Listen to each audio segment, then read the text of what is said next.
Thank you. Thanks. Yep.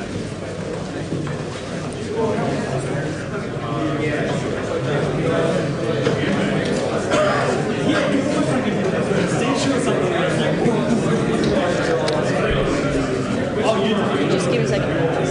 You ready?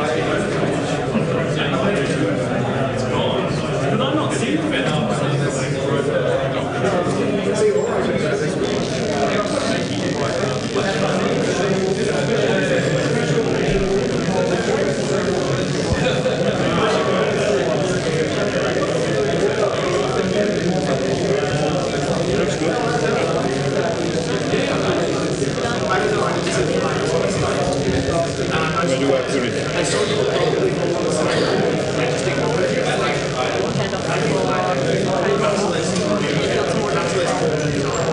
Yeah.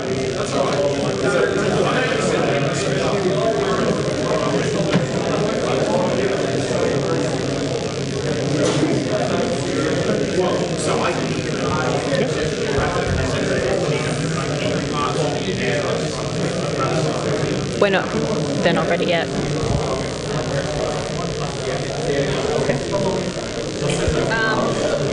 This jacket is changing. Second complaint.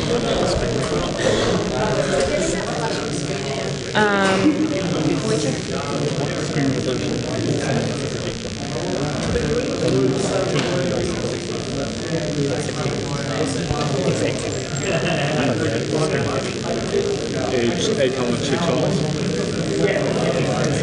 And this mini computer, it cannot do 1024 768.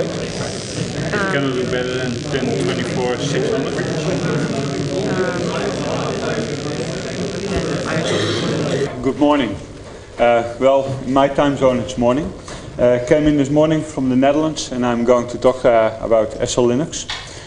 So who am I? I'm author, technical trainer and consultant. I like to see myself as someone trying to understand SELinux. One day ago I met Dan Walsh. Dan Walsh is with Red Hat, and he is the guy behind SELinux, and wow, did I feel dumb.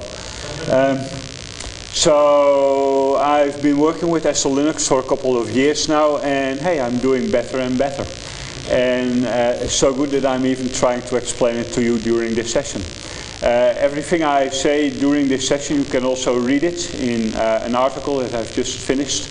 First draft is on my website. Take the link from the slide if you're interested. It's on the website right now, so if you need details, more detail than I can give in 20 minutes, you can get it off the website.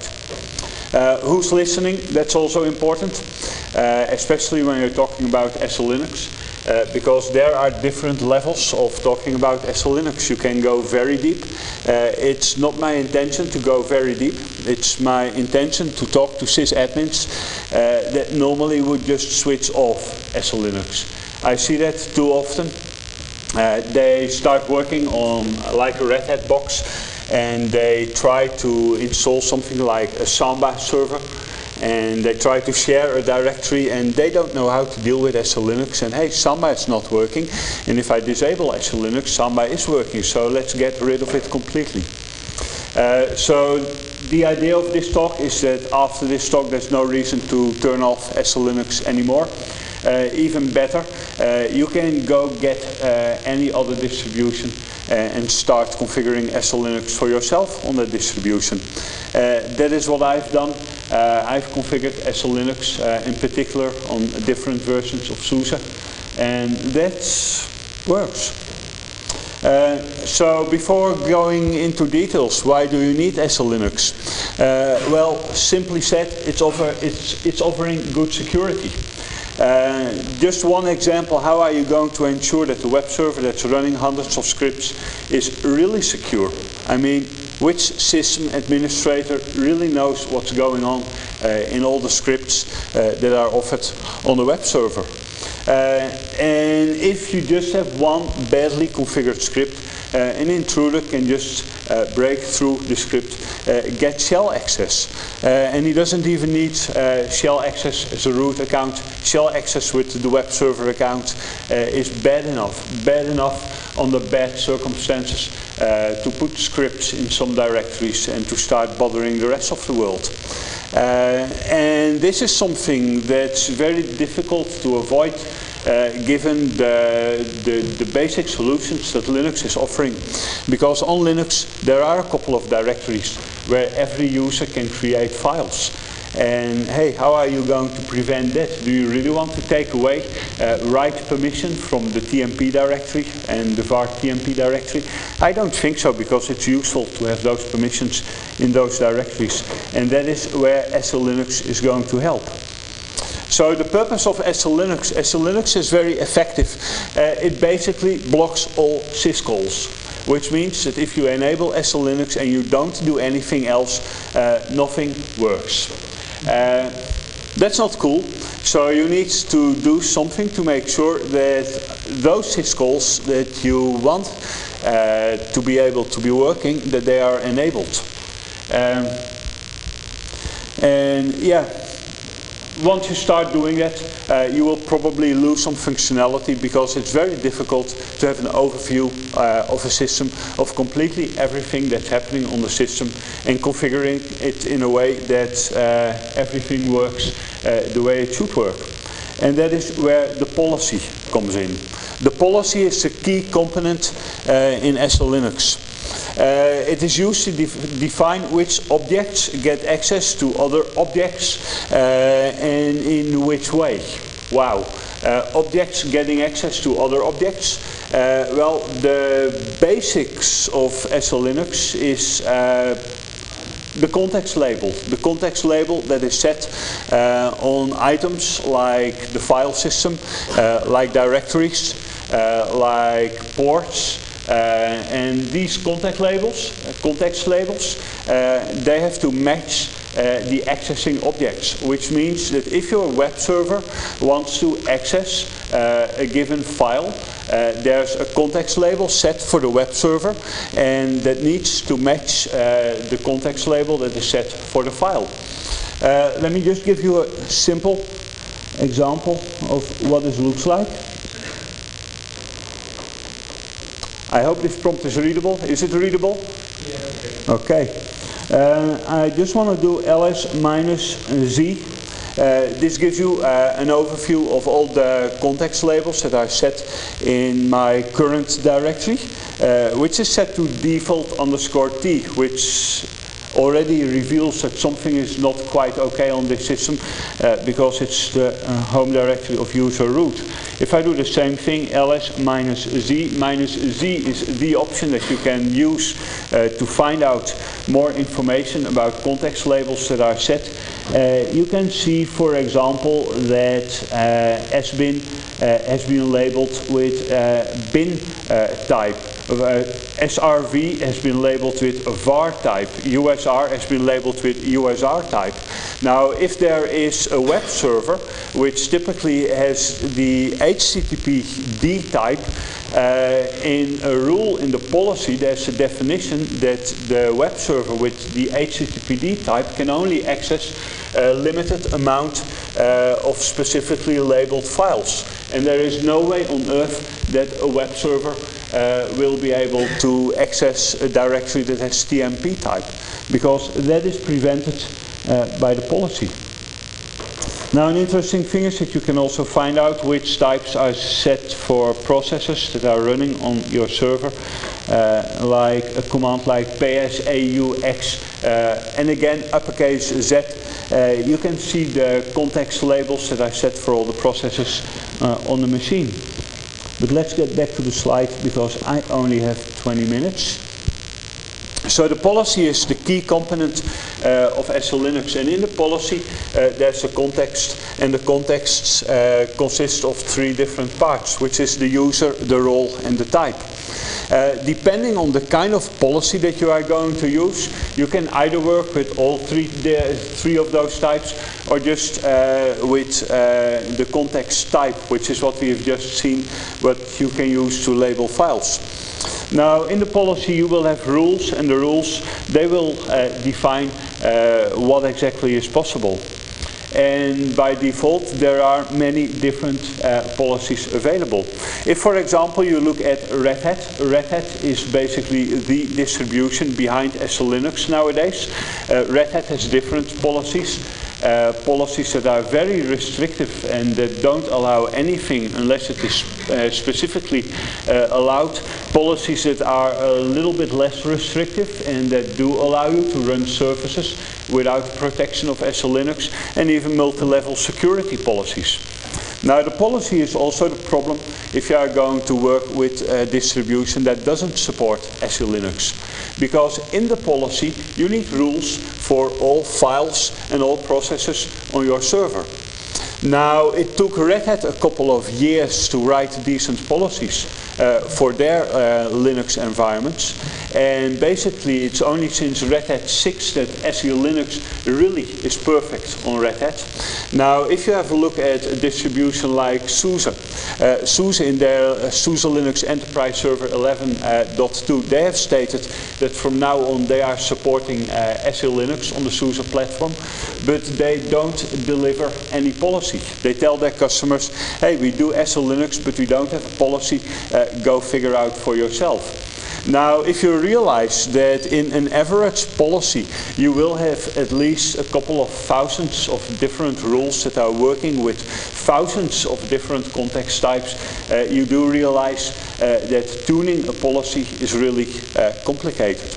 So if you want to enable SELinux on a distribution that doesn't have SELinux by default, find yourself a policy and go tune it. And that will take a lot of time before you've got it perfect. I have a couple of hints in the remaining slides on what you can do to get a policy for yourself. But first, let's have a look a little bit more about how the policy is working. The best way of using a policy is by using a modular policy, which means that everything okay? Yeah, everything's fine. That means like a Linux kernel, that there are different modules that you can load and that you can unload, which makes it very easy to work with the policy. There is a couple of files involved. The pp file is a compiled policy file, and you can enable them, disable them using the SEModule command. I have tried to include all the relevant commands, the most interesting commands in these slides here, and SEModule definitely is an interesting one that is going to allow you to enable the functionality that you really need.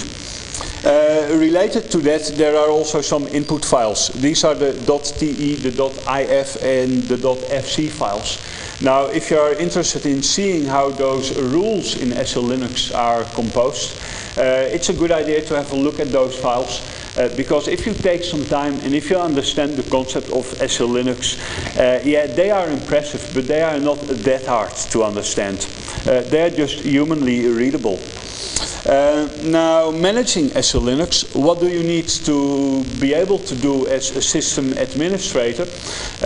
Well, first you need to check if it's alive, which means SE status will show you if your system is using SELinux, yes or no. This is in particular a very important command if you try to enable SELinux on a distribution that doesn't do SELinux by default. Next, in managing SELinux, use permissive mode to start from scratch. That may sound like bad practice, but at least if you use permissive mode, that is the mode where SELinux is fully operational, but it doesn't block anything. In permissive mode, you can analyze what is happening, and at the same time, you still have functionality on your system. Because if you do enable a badly configured SELinux policy and you install it, put it in enabled mode, your kernel will probably panic because it can't start the init process or whatever it's starting properly, because that's prevented by SELinux. So if you really want to build it from scratch, starting in permissive mode really is important. The next task as a system administrator you will frequently do, you will use SEManage. SEManage is the flexible command that you can use to set context on files, on ports, on whatever you need to have context on. Then we also have set Subul. SELinux uses booleans, and those booleans are a very easy way to change the default behavior of your policy. Let me give an example. There is one boolean that says FTP allow anonymous upload. By default on FTP, SELinux doesn't allow anonymous upload, and there's a rule that specifically states that. Now, instead of changing the entire rule, you can just change the boolean by using set SEBool, which will actually compile the change into the policy if you use the right option with that. I have another slide that shows a couple of examples with those commands.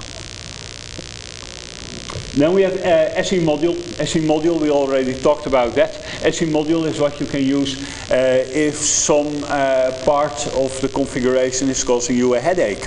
Because with SEModule you can simply enable or disable SELinux protection for a specific module.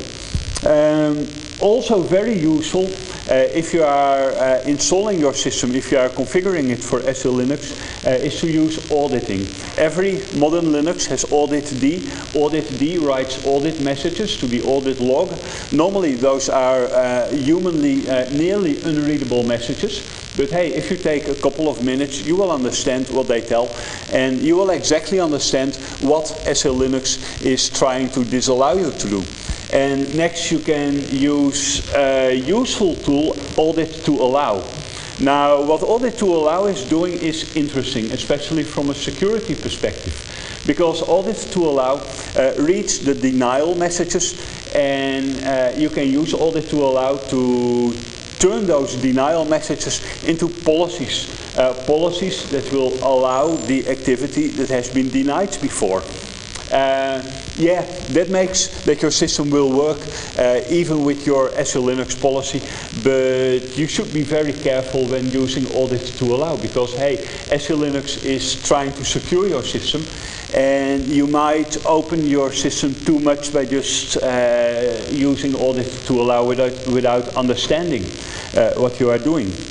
And do not use set enforce to turn it off. Set enforce normally is the only command that system administrators know about SELinux. It's what you use to switch SELinux to permissive mode, which means that it doesn't protect your system anymore. I just mentioned just use audit to allow instead. There's a couple of options that you can use audit to allow with.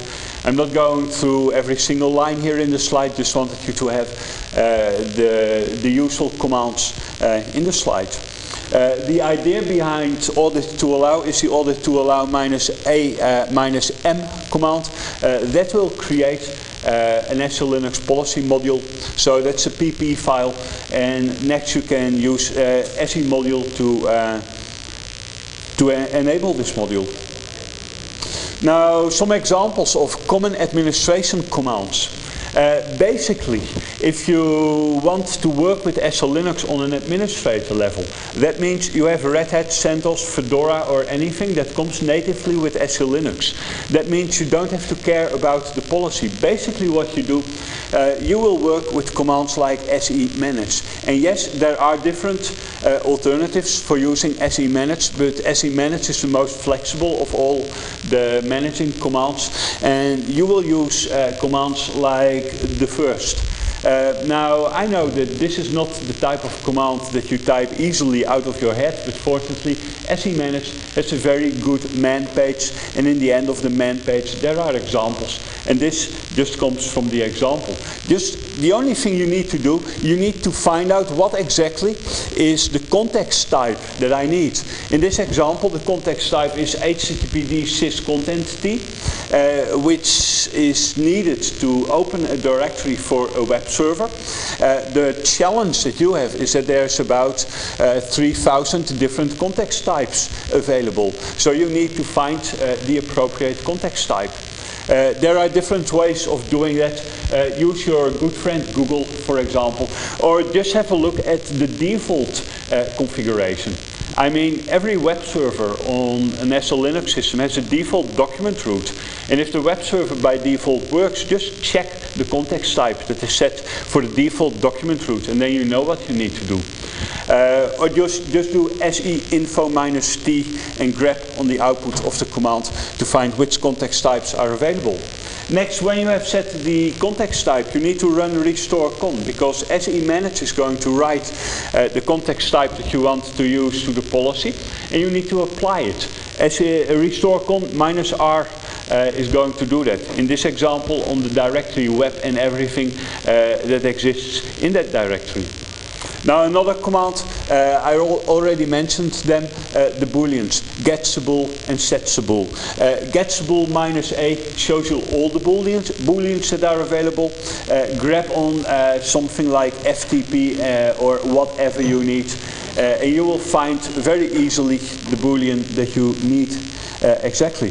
I think I have 2 minutes left to talk about installing SELinux. Now this is something that you can read in much more detail in the article that I've put on my website. Now basically the idea is that you need to enable some kernel options. So what you need is security is SELinux. SELinux is 1 and enforcing is 0. Enforcing is 0 puts SELinux in permissive mode so that you can be sure that it still works. Then you need a policy. Now what I recommend you to do is to download a source file containing the policy sources and compile them yourselves. In order to do that, build.conf is an important configuration file. In the build.conf you tell the SELinux the make command that you want to work with a modular policy. And next you can continue the configuration. Most important part of this is the SELinux ready script. The SELinux ready script will check the current configuration on your server and tell you what exactly you are missing. And based on the SELinux ready script, you are going to execute the other commands that are listed on this slide. In particular, interesting, audit to why. Why is the action that I want to perform on this server denied? Audit to why will tell you exactly, and it will tell you exactly what you need to do in order to enable it. Additional questions? I already knew that I was running out of time by the moment that I got to this slide. You are more than welcome to send the additional questions if you have them by email. I always try to answer short mail messages, but maybe you have time for 1 or 2 questions? Yeah, we could have 1 or 2 questions while Thomas is setting up.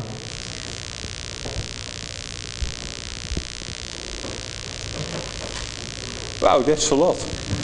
Well, in that case, I say thank you very much. It's a real pleasure being here in Australia.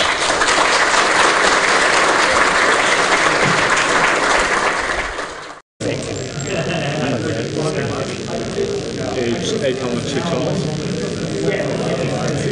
And this mini computer, it cannot do 1024 768. It cannot do better than 1024 600.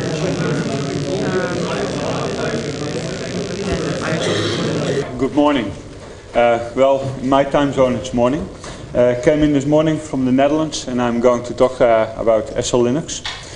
So who am I? I'm author, technical trainer and consultant. I like to see myself as someone trying to understand SELinux. One day ago I met Dan Walsh. Dan Walsh is with Red Hat, and he is the guy behind SELinux, and wow, did I feel dumb. So I've been working with SELinux for a couple of years now, and hey, I'm doing better and better. And it's so good that I'm even trying to explain it to you during this session. Everything I say during this session, you can also read it in an article that I've just finished. First draft is on my website. Take the link from the slide if you're interested. It's on the website right now, so if you need details, more detail than I can give in 20 minutes, you can get it off the website.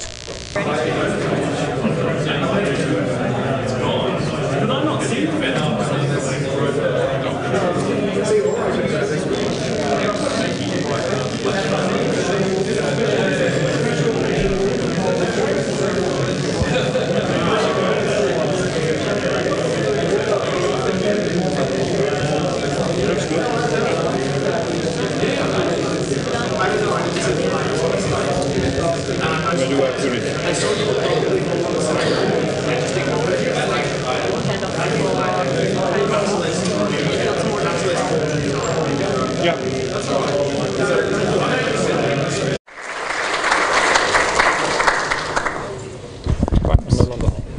you can turn it off. It's not off.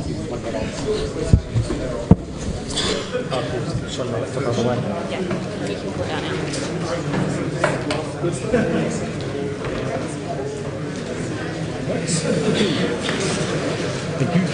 Thanks. Yep.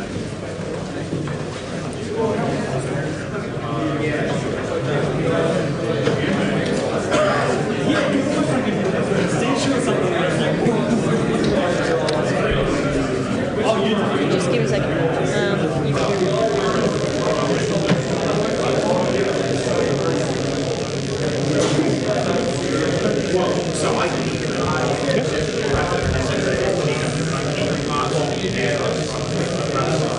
Bueno, they're not ready yet.